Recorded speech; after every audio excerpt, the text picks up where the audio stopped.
Well, this next song has a little introduction because it's a good story. So this story starts like this. Lindsay Buckingham grew up in San Francisco. You, over there in the darkness. Stevie lived in Los Angeles, but her parents got transferred up to San Francisco when she was a senior. Lindsay was a junior. So I met him when I was a senior, and I only met him one time, and we sang a song, and then I left the party, and then I never saw him again. I don't know where he went, no idea, he just disappeared off the face of the earth. And then 2 years later, I got a phone call from a band that he was in. So he must have remembered singing a song with me. And they said, do you want to join our band? And I said, cool, yeah, what kind of band is it? I had no idea. They said, well, it's San Francisco, it's like 1968, it's a hard rock and roll band in San Francisco in the best time that anybody could have ever possibly lived in San Francisco, the mecca of the music world and artists and musicians, and it was like you couldn't have anything better. I look back at it and go, oh, I should have enjoyed it even more. So it was fantastic. So I joined this band and went to practice 5 days a week.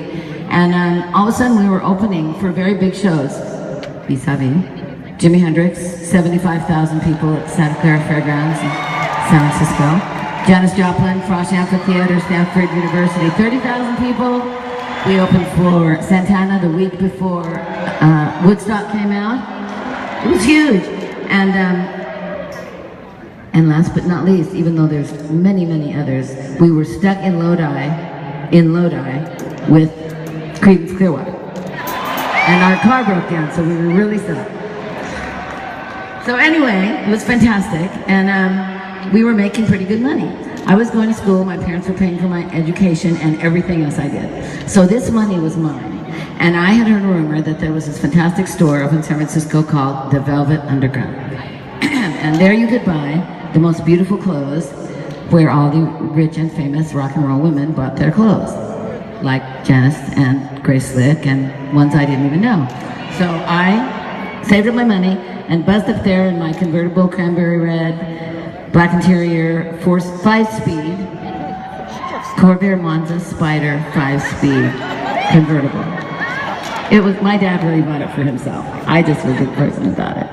I got up there, I found the store, I walked in, it was a fantastic store, all of just things hanging from the ceiling, beautiful, and I realized that there was no way I could afford to buy anything in this store. So I'm standing there on this beautiful hand-painted floor, of which I have never seen before and never since. And I'm going, I can't buy anything, but I am standing right where Janis Joplin must stand. So I felt something, like something's happening, something's coming. And I'm sure that maybe all of you have kind of felt that too, like something's happening, it's coming in the future. And I felt like a little bit of seizure, a little bit of a premonition, and I saw Fleetwood Mac. I saw Chris and Lindsay, Mick and John, and me, and I saw how big it got from the day that we joined Fleetwood Mac. It's just like huge. And we were like starstruck. I felt that. So the reason that I'm telling you this story is because I want you to know that dreams do come true. And if you love something and you love to do something, you want to be a tap dancer and everybody says, you can't do that, you have to just say, get out of my way, I'm going to do it because I have the passion and the fire burns for it, and I'm going to do what I want to do, because you can do anything you want. We are living proof of that.